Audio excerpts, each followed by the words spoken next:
Halo semua, welcome to my study activity. So, first of all, let me introduce myself. My name is Arlestito Menteres dengan nomor NPM 2011-0142 berasal dari kelas TIP 2001. Untuk presentasi yang akan saya bawakan kali ini adalah virtual memory pada sistem operasi. Untuk materi yang pertama yang akan saya bawakan adalah pengertian virtual memory. Virtual memory merupakan teknik yang digunakan untuk memisahkan antara memori fisik dan memori logisnya. Tanpa adanya virtual memory, memori logis akan langsung dibawa menuju ke memori fisiknya atau memori utama. Disinilah memori virtual ini kemudian memisahkan dengan cara meletakkan memori logis ke bagian secondary storage atau disk sekunder.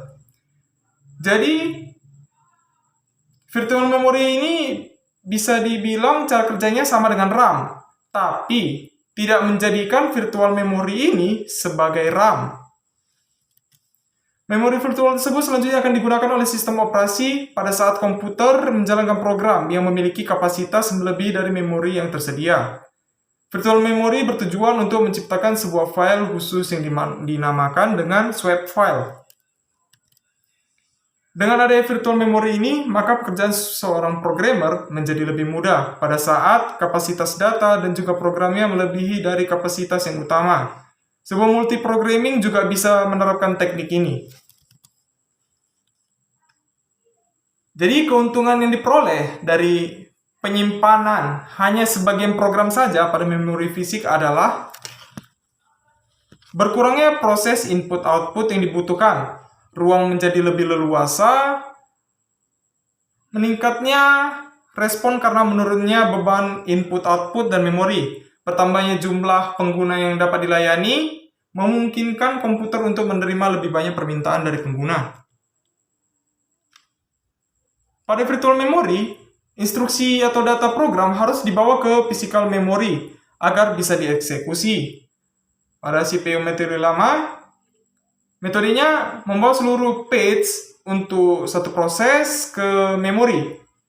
Jadi masalahnya di sini adalah tidak semua bagian program akan dieksekusi dan tidak semua bagian program dibutuhkan pada saat bersamaan. Jadi pertanyaan di sini adalah, bisakah eksekusi dilakukan hanya pada bagian program yang di-load di memori saja? Jawabannya bisa. Dengan syarat logical memory dan physical memory harus dipisahkan. Bisa Anda lihat contoh gambarnya di sini, di samping. Selanjutnya, domain pegging. Domain pegging atau permintaan pemberian halaman adalah salah satu implementasi dari memori virtual yang paling umum digunakan. Sistem domain pegging pada prinsipnya hampir sama dengan swapping. Hanya saja pada sistem domain pegging, halaman tidak akan dibawa ke dalam memori fisik sampai ia benar-benar diperlukan. Oleh sebab itu dibutuhkan bantuan perangkat keras untuk mengetahui lokasi dari halaman saat ia diperlukan. Apa aja sih keuntungan dari domain pegging? Yang pertama, butuh lebih sedikit memori. Kedua, hanya page yang dibutuhkan di-load ke memori. Ketiga, lebih sedikit input atau output, lebih sedikit page yang di-load di disk. Kemudian lebih concurrent. Yang kelima, lebih banyak free memory. Dan keenam, lebih banyak proses yang bisa dijalankan secara concurrent. Selanjutnya, sistem pegging dengan swapping. Sistem pegging dengan swapping, prosesnya disimpan di memori sekunder atau disk. Jika proses akan dieksekusi, maka dipindahkan ke memori menggunakan lazy swapper untuk melakukan swapping. Bila page tersebut akan digunakan, yang berarti sebuah page tidak pernah ditukar ke memori, kecuali page diperlukan dan sebaliknya. Tetapi jika acuan invalid, maka dilakukan penghentian.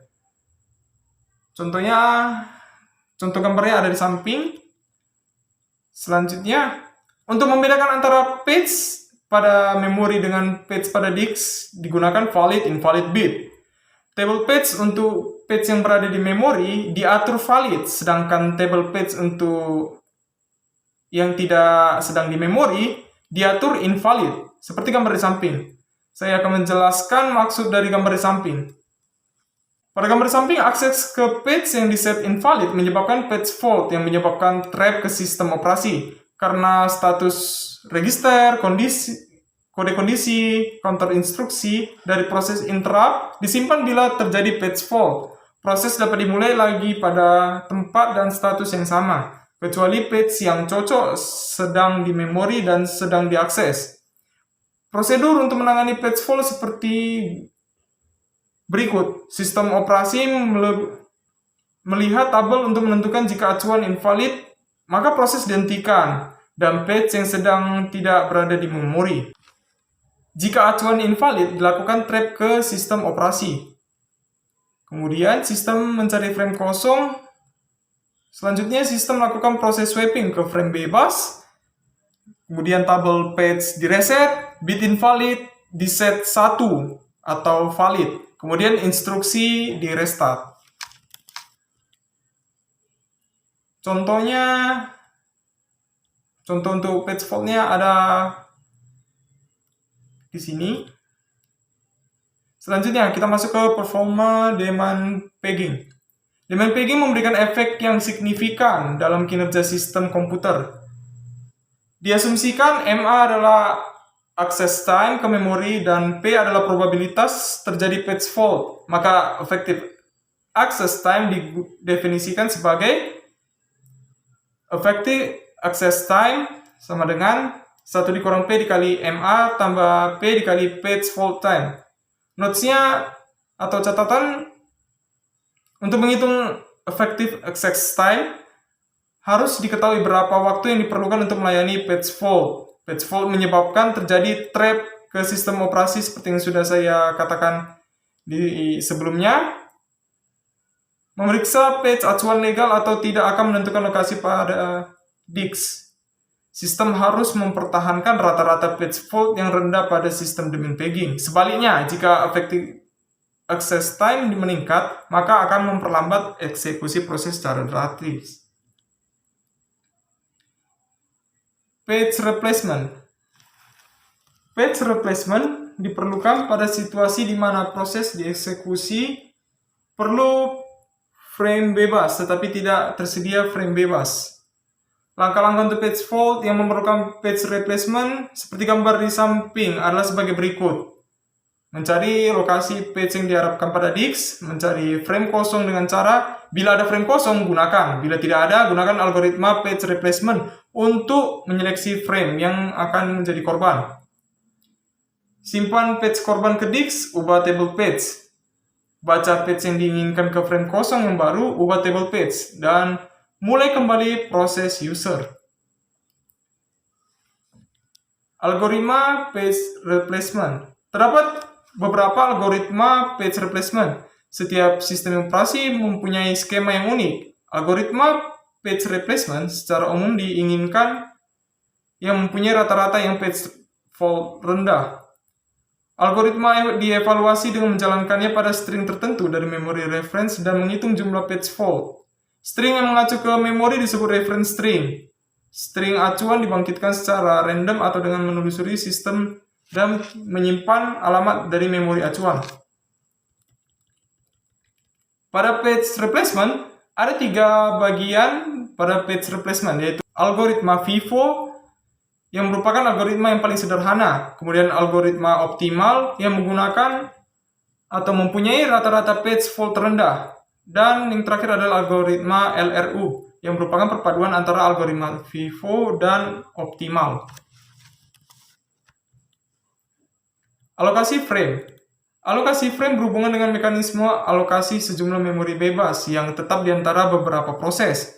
Meskipun terdapat beberapa variasi pengalokasian frame bebas ke beberapa proses, tetapi strategi dasar jelas yaitu proses user dialokasikan untuk sembarang frame bebas. Jumlah minimum frame per proses ditentukan oleh arsitektur di mana jumlah maksimum tergantung jumlah memori fisik yang tersedia. Jumlah minimal frame ditentukan oleh arsitektur instruction set. Bila terjadi page fault sebelum eksekusi instruksi selesai, instruksi harus di restart. sehingga tersedia frame yang cukup untuk membawa semua page yang berbeda di mana sembarang instruksi dapat mengacu. Yang terakhir adalah tracing. Meskipun secara teknis dapat mengurangi jumlah frame yang dialokasikan sampai minimum, terdapat sejumlah page yang sedang aktif digunakan. Maka sering terjadi page faults, sehingga harus mengganti beberapa page. Tetapi karena semua page sedang digunakan, harus mengganti page yang tidak digunakan lagi. Konsekuensinya, sering terjadi page fault lagi dan lagi. Proses berlanjut ke page fault, mengganti page untuk page fault, dan seterusnya. Kegiatan aktivitas pegging yang tinggi disebut tracing. Oke, jadi sekian presentasi dari saya. Apabila ada kekurangan atau kesalahan pada penyampaian saya mohon maaf. Sekali lagi terima kasih and see you next time.